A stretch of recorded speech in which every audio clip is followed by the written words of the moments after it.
दोस्तों, वेनेजुएला से मैड्यूरो को हटाने के बाद अब ट्रंप ने क्यूबा के ऊपर प्रेशर बढ़ाना शुरू कर दिया है। ट्रंप का कहना है कि क्यूबा भी जल्द ही गिरेगा। ऐसा करने के पीछे ट्रंप का जस्टिफिकेशन है कि क्यूबा की कम्युनिस्ट सरकार अमेरिका की नेशनल सिक्योरिटी के लिए थ्रेट है, क्योंकि क्यूबा अमेरिका के एडवर्सरीज जैसे कि रशिया, चाइना और ईरान को सपोर्ट करता है, अमेरिकन इंटरेस्ट के विरुद्ध काम करता है, ऐसे लोगों को अपने यहाँ पनाह देता है जो अमेरिका के लिए थ्रेट पोज करते हैं। साथ ही क्यूबा फॉरेन देशों की इंटेलिजेंस फैसिलिटीज को भी होस्ट करता है, जिससे अमेरिका की जासूसी की जाती है। इसलिए ट्रंप को लगता है कि अब क्यूबा को अपनी इकोनॉमिक पावर दिखानी ही होगी। बस यही क्यूबा के इकोनॉमिक ब्लैकमेल का कारण है। अमेरिका के द्वारा लगातार क्यूबा की इकोनॉमी को चोक करने का प्रयास किया जा रहा है। ट्रंप ने धमकी दी है कि जो भी देश क्यूबा को ऑयल सप्लाई करेगा उसके ऊपर टैरिफ्स लगेंगे, यानी जो भी देश क्यूबा को इकोनॉमिकली सर्वाइव करने में मदद करेंगे, अमेरिका उन्हें पनिश करेगा। अपनी इकोनॉमी को रन करने के लिए क्यूबा को अपना ज्यादातर तेल इंपोर्ट करना पड़ता है, बट अमेरिकन प्रेशर के चलते वेनेजुएला, जो कि क्यूबा का टॉप ऑयल सप्लायर हुआ करता था, उससे भी हाल ही में क्यूबा को ऑयल प्राप्त नहीं हो पाया है। ले दे के समय अब क्यूबा की ऑयल लाइफलाइन मैक्सिको है, बट ट्रंप इसे भी कट ऑफ करना चाह रहे हैं। क्यूबा के अंदर एसेंशियल सर्विसेज को कोलैप्स करना चाह रहे हैं। वैसे ये तो जैसे अब एक पैटर्न सा बन गया है। अमेरिकन एडमिनिस्ट्रेशन टैरिफ की धमकियों को फॉरेन पॉलिसी टूल की तरह इस्तेमाल करने लगी है। उदाहरण के तौर पर पहले वेनेजुएला के तेल को खरीदने वाले देशों के ऊपर टैरिफ्स लगाए गए, फिर रशियन ऑयल खरीदने के लिए भारत के ऊपर टैरिफ्स लगाए गए।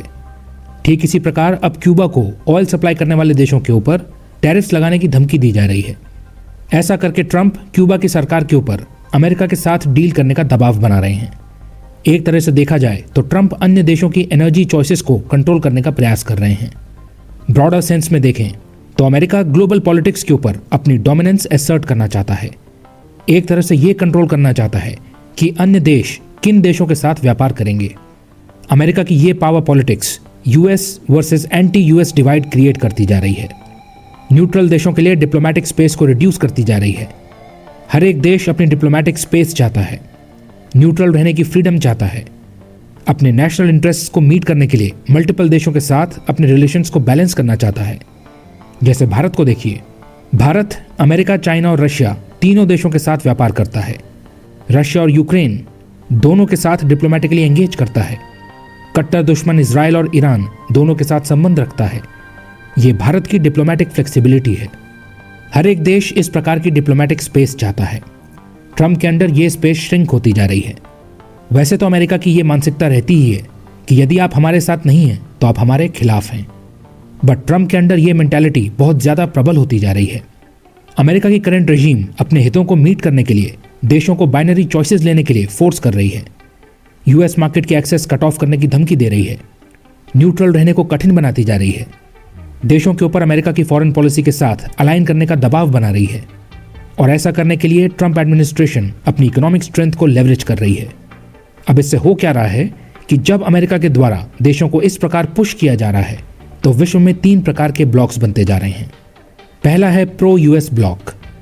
वो देश जो अमेरिका के दबाव के चलते अमेरिका की कैंप में शामिल हो रहे हैं, ट्रंप के पनिशमेंट से बचने के लिए अमेरिका के साथ क्लोजली अलाइन कर रहे हैं और इस प्रकार अपनी स्ट्रेटेजिक ऑटोनॉमी को सैक्रिफाइस करके अमेरिका से सिक्योरिटी और ट्रेड एक्सेस प्राप्त करने का प्रयास कर रहे हैं, जैसे कि साउथ कोरिया, जापान और इजराइल जैसे देश। दूसरा ब्लॉक है एंटी यूएस ब्लॉक। इसमें वो देश हैं जिनके ऊपर ऑलरेडी अमेरिकी सैंक्शंस लगे हुए हैं, जैसे कि रशिया, नॉर्थ कोरिया और ईरान। वेनेजुएला और क्यूबा भी इसी ब्लॉक में आते हैं। तो ये देश अमेरिकी एक्शंस को कंडेम कर रहे हैं और आपस में और क्लोजली कोऑर्डिनेट कर रहे हैं, एक एंटी यूएस कैंप बना रहे हैं। और तीसरे ब्लॉक में वो देश आते हैं जो न्यूट्रलिटी चाहते हैं। ये इस वक्त भारी दुविधा में फंसे हुए हैं। इनके ऊपर एक साइड पिक करने का ज़बरदस्त प्रेशर है। भारत, ब्राज़ील और मेक्सिको जैसे देश इसमें आते हैं।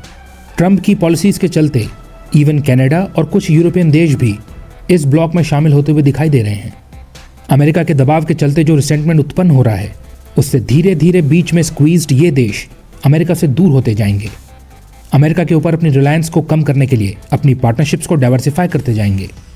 अभी हाल ही में भारत ने यूके और यूरोपियन यूनियन के साथ जो ट्रेड डील करी है, ये उसका उदाहरण है, क्योंकि अमेरिकन एडमिनिस्ट्रेशन को ये बात समझ नहीं आ रही है कि न्यूट्रल देश अपनी स्ट्रेटेजिक ऑटोनॉमी से कॉम्प्रोमाइज़ नहीं करना चाहते हैं। उनका तर्क एकदम साफ है कि हम अमेरिका को अपोज नहीं कर रहे हैं, हम बस अपने नेशनल इंटरेस्ट को प्राथमिकता दे रहे हैं। हमें जहां से सस्ती एनर्जी प्राप्त होगी हम वहां से लेंगे। कोई और देश हमें नहीं बताएगा कि हमें किसके साथ व्यापार करना है। दिक्कत यह है कि ट्रंप एडमिनिस्ट्रेशन इस नॉन अलाइनमेंट को डिसलॉयल्टी की तरह ट्रीट कर रही है और पनिशमेंट की धमकी दे रही है।